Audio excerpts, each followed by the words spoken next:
pasok po. Good morning, mag-greet lang. Good morning. Kahit hindi formal po yung mga doktor di naman so hindi yung therapy. Good morning. Ganun lang, kahit hindi sa kanya. Good morning. Good morning. Dok, kamusta po siya? He suffered a heart attack dahil sa parado ng coronary artery. We performed an angioplasty and na-restore na din yung blood flow sa heart line. Binigyan din namin siya ng pagpatulog kasi agitated siya after the procedure. We just have to wait for him to wake up. Pero okay naman po siya. So yun po wala din na kayo dapat alalahanin. Mga ilang oras lang po at magigising na po ulit ang siya. Okay.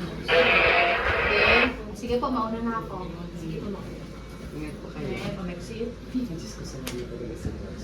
Pero alam mo ba, sabi ng sa akin na wala ko na sinisili na examinasyon. Ako ay sigurado ako na tumakas na yun para mag-sik lalo na ang lagim. Kaya lalong kailangan ko ng patang na kaibigan kong pulis.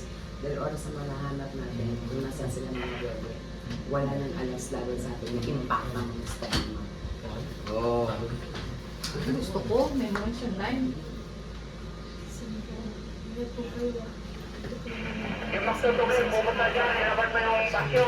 Ano ba yan? Aba, Nga magising, tapos hawak rin dyan ang kamay niya dito.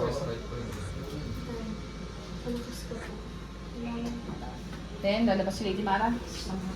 Sama na ako nga. Sabi kasi nila. Then, pag-exit, utang shot muna. Hindi na makikita mo na tayo. Ito siya. Kailan yung utang na siya tayo mga last pong pa yan. Uy, hindi. Magkakakita tayo dyan. Ganyan-ganyan din yung bukang liway-boy eh. Ba't ilan ka ba ngayon, Kap?